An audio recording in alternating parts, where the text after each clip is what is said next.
కొంచెం వెనక్కి వస్తే మాజీ ముఖ్యమంత్రి వర్యులు శ్రీ వైఎస్ జగన్మోహన్ రెడ్డి గారు వారి ఆదేశాల మేరకు ఈ నెల 28వ తేదీన మెడికల్ కాలేజెస్ ప్రైవేటీకరణ సందర్భంగా ఏదైతే ఉద్యమాన్ని మేము ర్యాలీగా తీసుకుని వెళ్తున్నామో దానికి సందర్భంగానే ఈరోజు పోస్టర్స్ని రిలీజ్ చేయడం జరిగింది. అలాగే 28వ తేదీన మొత్తం రాష్ట్ర వ్యాప్తంగా ప్రతి నియోజకవర్గంలో ప్రజలని చైతన్యవంతం చేస్తూ ప్రతి నియోజకవర్గంలో అందరం కూడా ఎంతోమందిని ఇంకా మిగతా పార్టీ వాళ్ళని కూడా కలుపుకొని అలాగే విద్యార్థి సంఘాలను కూడా కలుపుకొని అందరినీ కలుపుకొని ఈ ఉద్యమాన్ని చేపడుతున్నాం. ఏదైతే ప్రజల కోసం కల్పించిన ప్రభుత్వ హాస్పిటల్స్ అది ప్రజల హక్కు అనే ఒక నినాదంతో కూడా మేము ముందుకు వెళ్తున్నాం. ప్రజల ఆస్తులని ప్రైవేటీకరణ చేస్తూ మరి ప్రభుత్వంలో ఏ ఆస్తుల్ని ఉంచుతారు, ఇది విధంగా ప్రతిదీ ప్రైవేటీకరణ చేస్తే రేపొద్దున ప్రభుత్వం అంటే రన్ చేయడం కూడా ప్రైవేటీకరణ చేసేసి ప్రభుత్వాలను కూడా రన్ చేస్తారా ఏంటో తెలీదు. ప్రతి ఒక్కటి ప్రైవేటైజేషన్ చేస్తే పేద ప్రజలు ఎక్కడికి పోవాలి? ప్రతి గవర్నమెంట్లో కూడా ఎవరైనా సరే ఎక్కడ చూసినా కూడా గవర్నమెంట్ బాధ్యత పేద ప్రజలకు బేసిక్ ఫెసిలిటీస్ని ప్రొవైడ్ చేయడము, లైక్ విద్య, వైద్యం, తర్వాత మిగతా సౌకర్యాలు, రోడ్స్ కానివ్వండి, వాటర్ కానివ్వండి, ఎలక్ట్రిసిటీ కానివ్వండి, ఇల్లు కానివ్వండి, పేద ప్రజల కోసం ఇవన్నీ కూడా బేసిక్ ఎమ్యూనిటీస్ని ప్రొవైడ్ చేయాల్సిన బాధ్యత ప్రభుత్వానికి ఉంటుంది. అటువంటిది ఈరోజు కూటమి ప్రభుత్వం పరిపాలన చేతకాకనో మరి వారికి ఏ విధంగా ముందుకు పోవాలని అర్థం కాకనో తెలియట్లేదు. కానీ ఈరోజు ప్రతి ఒక్కటి కూడా ప్రైవేటైజేషన్ చేస్తామండం, ఇంక్లూడింగ్ మహిళలకు ఏదైతే ఎలక్షన్స్కి ముందర ప్రామిస్ చేశారో ఆడబిడ్డ నిధి అని ప్రతి ఒక్కరికి కూడా మహిళలకి, అది కూడా పీపీపీ మోడల్ అని, P4 మోడల్ అని, అంటే వాళ్ళు ప్రతిదీని కూడా ప్రైవేటైజేషన్ చేయడంలో అర్థం ఏంటో ఎవరికి కూడా తెలియట్లేదు. ఈ ఉద్యమాన్ని చాలా సీరియస్గా మేము ముందుకు తీసుకొని వెళ్తాం. ప్రతి దగ్గర కూడా ఈ కోటి సంతకాల సేకరణ కూడా ఏదైతే జరుగుతుందో అది ఒక నేషనల్ వైడ్లో కూడా న్యూస్ ఇది వెళ్తుంది. ప్రతి ఒక్కరు కూడా ఆలోచిస్తారు, గవర్నమెంట్ ప్రాపర్టీస్ని ప్రైవేటైజేషన్ చేయకూడదు అనే దాని గురించి ఒకసారి ఆలోచించి కనీసం వాళ్ళ నిర్ణయాలని వెనక్కి తీసుకుంటారనే ఒక ఉద్దేశంతో ఈ ఉద్యమాన్ని మేము ముందుకు తీసుకొని వెళ్తున్నాం. ప్రజలందరూ కూడా సహకరించాలని కోరుకుంటున్నాం. కార్యకర్తలందరికీ కూడా పిలుపునిస్తున్నాం. ఇది మన హక్కు. ఈ హక్కుని మనం సాధించుకునే దానికి మనం పోరాటం చెయ్యాలి. పోరాటం చేస్తేనే ఏదైనా సాధించుకోగలుగుతామని మన మొదటి నుంచి కూడా మన నాయకులు కూడా నేర్పించారు.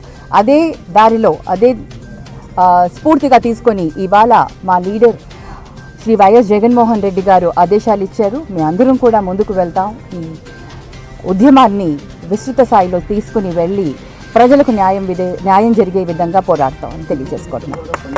వ్యతిరేకిస్తూ ఈరోజు బ్యానర్ ఆవిష్కరించడం జరిగింది. ఈ కార్యక్రమం ఇక్కడ బుట్టారి వెంకమ్మ గారి ఆధ్వర్యంలో వైఎస్ఆర్ కాంగ్రెస్ పార్టీ ఎమ్మెనూరు నియోజకవర్గ ఆధ్వర్యంలో ఈరోజు జరగడం జరుగుతూ ఉంది. ప్రజల కోసం, పేద బడుగు బలహీన వర్గాల వారి కోసం, వారి ఆరోగ్య అవసరాల కోసం కరోనా వచ్చిన తర్వాత జగన్మోహన్ రెడ్డి గారు ఆలోచన చేసి 17 మెడికల్ కాలేజీలు దేశంలో ఎక్కడా లేనటి విధంగా 17 మెడికల్ కాలేజీలు తేవడం జరిగింది. ఈ 17 కాలేజీల్లో 6 కాలేజీలు ఆల్రెడీ స్టార్ట్ అవ్వడం కూడా జరిగింది. మిగిలిన కాలేజీలు పీపీపీ విధానంలో ఇవ్వాలని ఆయన డిసైడ్ అయినారు. కాకపోతే ఇప్పుడు పేద బడుగు బలహీన వర్గాల వారి ఆరోగ్యం పట్ల ఆయనకు ఎలాంటి శ్రద్ధ లేదు. ఎందుకంటే పేద బడుగు బలహీన వర్గాల వారు హాస్పిటల్స్కి వెళ్ళాలంటే వాళ్ళు యూజర్ ఛార్జెస్ చెల్లించాల్సిన అవసరం ఉంటుంది. కాబట్టి వైఎస్ఆర్ కాంగ్రెస్ పార్టీ జగన్మోహన్ రెడ్డి గారి ఆధ్వర్యంలో ఈరోజు రాష్ట్రం మొత్తం మీద ఈరోజు బ్యానర్ ఆవిష్కరణ జరుగుతుంది. రేపు 28వ తారీఖున ర్యాలీగా తిరిగి టౌన్లో ప్రజలకు చైతన్యం చేసి అలాగే కోటి సంతకాలలో భాగంగా ఈరోజు ఎమ్మెల్యే పట్టణంలో కూడా రేపు నుంచి స్టార్ట్ చేయడం జరిగింది. మండలంలో కూడా రేపు కానీ ఎల్లుండి నుంచి కానీ మొదలు పెడతామని చెప్పడం జరుగుతుంది. Thank you. మెడికల్ కాలేజీల ప్రైవేటీకరణపై దాదాపు 2 నెలల నుంచి మన వైఎస్ఆర్ కాంగ్రెస్ పార్టీ అధినేత మాజీ ముఖ్యమంత్రి వర్యులు శ్రీ వైఎస్ జగన్మోహన్ రెడ్డి గారి పిలుపు మేరకు రాష్ట్ర వ్యాప్తంగా ప్రజల్ని చైతన్యం చేసే దిశగా ఈరోజు వైఎస్ఆర్ కాంగ్రెస్ పార్టీ కార్యక్రమాలు కొనసాగుతున్నాయి. దానిలో భాగంగానే రేపు 28వ తారీఖు ఎమ్మిగనూరు నియోజకవర్గ ఇన్ఛార్జి మాజీ పార్లమెంట్ సభ్యులైనటువంటి శ్రీమతి బుట్టా రేణుక గారి ఆధ్వర్యంలో ఎమ్మిగనూరులో పెద్ద ఎత్తున మరి ర్యాలీ ధర్నా జరగబోతూ ఉంది. అక్కడే ఎంఆర్ఓ గారికి వినతి పత్రం ఇవ్వడం జరుగుతూ ఉంది.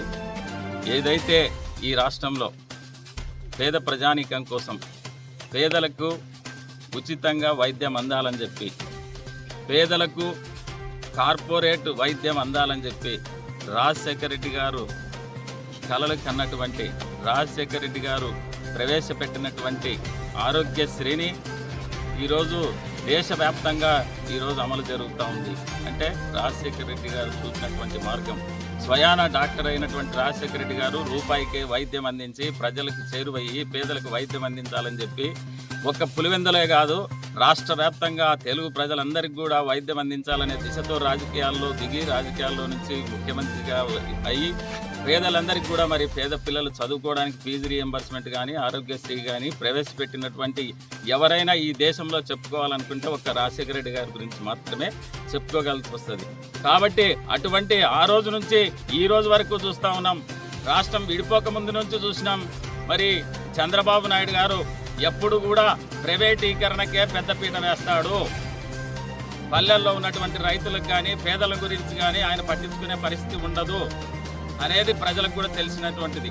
ఈరోజు మెడికల్ కాలేజీల్ని అది కూడా జగన్మోహన్ రెడ్డి గారు వైఎస్ఆర్ కాంగ్రెస్ పార్టీ మరి 19 నుంచి 24 మధ్యలో నిర్మించినటువంటి 17 మెడికల్ కాలేజీల్ని అవి ప్రజలకు అంకితం చేయకుండా ఆల్రెడీ గవర్నమెంట్ ఉన్నప్పుడే 2023లోనే మరి జగన్మోహన్ రెడ్డి గారు 5 మెడికల్ కాలేజీల్ని 17లో పూర్తిగా అన్ని ఫర్నిచర్తో పాటు అన్ని హాస్పిటల్కి సంబంధించినటువంటి అన్ని పరికరాలు ఇచ్చి డాక్టర్లు ఇచ్చి అవి ఓపెన్ చేయడం జరిగింది.